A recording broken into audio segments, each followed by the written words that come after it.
Dewan Penyelenggara Organisasi LSM GMB ini, kita harus agak refresh mundur ke belakang. Memang kondisi di LSM GMBI pada tahun 2020 itu telah dibentuk jajaran Dewan Pakar Pak. Pusdiklat atau Pusat Pendidikan dan Pelatihan LSM GMBI yang sekarang berada di Jalan Mars Dirgahayu ini.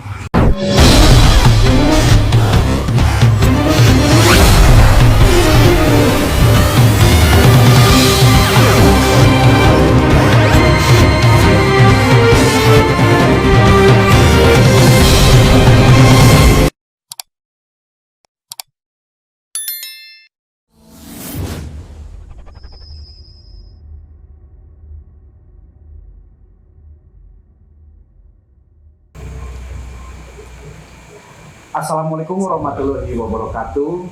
Sahabat setia Corong dimanapun berada, jumpa lagi bersama saya Denny Kusuma di acara Corong News.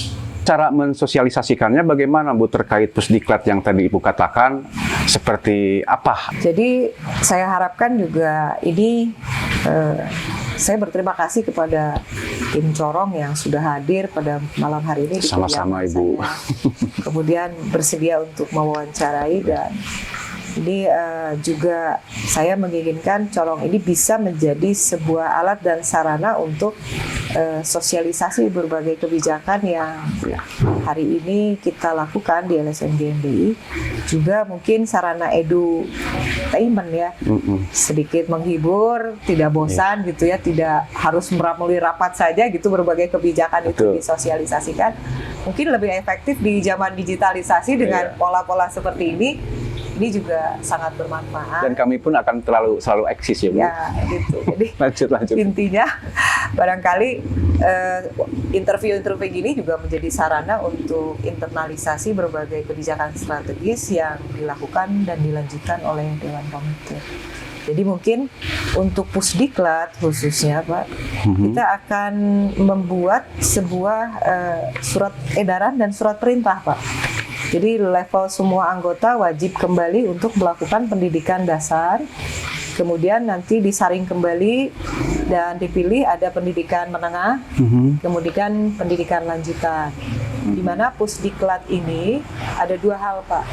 Kita konsentrasi pengembangan kapasitas SDM di LSM GMB itu yang pertama kepada arah keilmuan tentang kelembagaannya sendiri, tata organisasi, manajerial, administratif, begitu Pak ya. Nah, kemudian yang kedua bagaimana kita mau mengembangkan pola bela negara Pak. Jadi sudah disetujui juga, silabus bela negaranya juga sudah ada, buku panduannya juga sudah ada, dan itu sama dari tingkat dasar, tingkat menengah, sampai tingkat advance atau lanjutan. Sehingga kami berharap dengan adanya Pusdiklat ini, LSM GMBI ke depan itu menjadi wadah kaderisasi bela negara begitu. Dengan Pusdiklat ini. Jadi dilakukan oleh seluruh anggota-anggota yang berada di setiap distrik kabupaten kota ya, seperti itu. Betul, Pak. Jadi ini akan menyeluruh. Ada dulu pendidikan ke semua, ada pendidikan tingkat jabatan struktural ya, di berbagai level dari mulai Wilter, distrik, kemudian KSM. Begitu. Yang sebetulnya itu KSM itu menurut kami hari ini terbalik ya Pak. Di Wilter itu mungkin tidak ada pasukan, tapi mungkin yang KSM ini yang justru berhubungan dengan masyarakat Pak, begitu. Iya betul. Terkait masalah ini Bu, apakah ada kolaborasi atau seperti yang Ibu katakan tadi dengan pihak pemerintah terkait, seperti apa yang Ibu lakukan untuk kedepannya? Ya kami sangat berharap. Kami pernah mengadakan sebuah seminar juga di Padepokan Pusdiklat GMB ini di Mars Dirgahayu. Di launching waktu itu ada Ibu Koni Rahakundin Hilakri.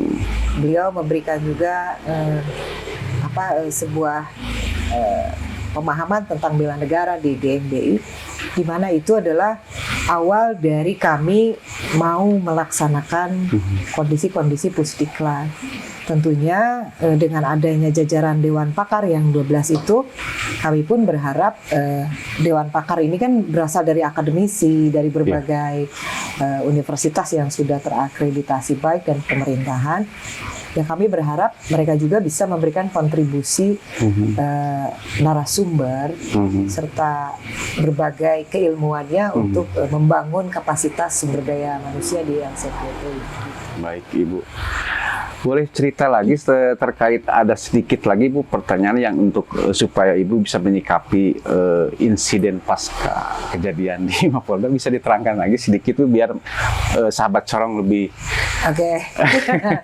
Kalau terkait insiden Mapolda Jabar, saya sih berpikir bahwa kondisi ini kan anak-anak ini sedang memperjuangkan gerakan moral ya Pak ya, yang memang sifatnya bertanya tentang proses adanya pertentangan dengan pihak tertentu. Namun mungkin itu tadi Pak ya, lembaga ini mungkin sudah menjadi lembaga yang kapal induk begitu ya, kalau saya lihat sudah besar, dan kebetulan juga Bapak Ketua Umum pada saat itu tidak ada di lokasi. Kemudian euforianya anak-anak ini dengan kondisi yang terjadi pada saat itu, orasi dan lain-lain itu di luar kendali. Juga saya menyayangkan memang hal itu terjadi, namun demikian kita perlu menjadi bijak dengan hikmah-hikmah yang terjadi. Ini adalah pembelajaran bagi lembaga di mana struktural saya harapkan di seluruh Indonesia, di seluruh jajaran. Jadi saya berharap bahwa kejadian insiden Mapolda Jabar itu bagi seluruh jajaran LSM GMBI khususnya, baik itu di tingkat Wilter, distrik, sampai ke tingkat KSM, bahkan anggota-anggota yang bukan struktural pun menjadi mau untuk bermuhasabah lah ya Pak. Iya. Artinya menjadi sebuah titik trigger untuk membuat perubahan yang signifikan itu dalam dirinya dulu Pak, supaya mau mengevaluasi, kemudian kontemplasi, dan selanjutnya juga refleksi, merefleksikan, mengevaluasi kenapa sih ini sampai terjadi mungkin ya Pak. Yeah. Kemudian berkontemplasi, hari ini kita harus merubah apa. Kemudian kita refleksi bagaimana ke depan GMBI. Dan saya tetap meyakini bahwa ketika kita mengambil hikmah dari pelajaran insiden Mapolda Jabar ini, tentunya akan menjadi sebuah kebaikan. Karena saya juga yakin setiap orang yang mau naik kelas itu kan harus ada ujian ya Pak ya. Iya. Dan ini tergantung kepada drive kita, keinginan kita, spirit kita untuk tetap eksis. Saya sih berharap seluruh jajaran dimanapun berada tidak merasa kecil hati dengan adanya ini. Karena saya meyakini lembaga itu tidak bersalah. Karena ini kan persoalannya jadi personal begitu Pak ya. Mungkin kelalaian, kehilafan dari teman-teman kita yang pada saat melakukan itu sulit juga mengontrol massa yang sudah besar begitu. Namun demikian kondisi hari ini dengan kita melakukan kembali dan menyikapi kembali transformasi kita, reorientasi kita, reorganisasi kita, otomatis ini saya butuh dukungan dari semua untuk memahami bahwa dengan adanya dekret, kemudian dibentuk komite, dan kemudian berbagai kebijakannya diantaranya GMBI Peduli, saya ulangi apa ya, GMBI kesadaran gerakan bencana alam, kemudian Pusdiklat, kemudian ada juga badan otonom yang baru Pak, itu gerakan aktivis perempuannya itu di badan otonom kan di Forkoa. Kemudian ada juga badan kreasi itu kreativitas, edukasi, kemudian juga aktivitas bagi regenerasi begitu ya. Seperti seni ya Bu ya? Ya, itu juga cuman difabel, disabilitas itu disatukan di kreasi juga Pak. Ada event-event untuk artinya kalau kita lihat menarik minat daripada generasi X sekarang gitu ya Pak. Itu mudah-mudahan bisa menjadi spirit baru bagi GMBI pasca insiden. Menurut penilaian masyarakat luar, ini maaf ya Bu ya, yang konon menurut masyarakat di luaran bahwa waktu kejadian itu GMB itu untuk meminta keadilan. Bagaimana cara menyikapi?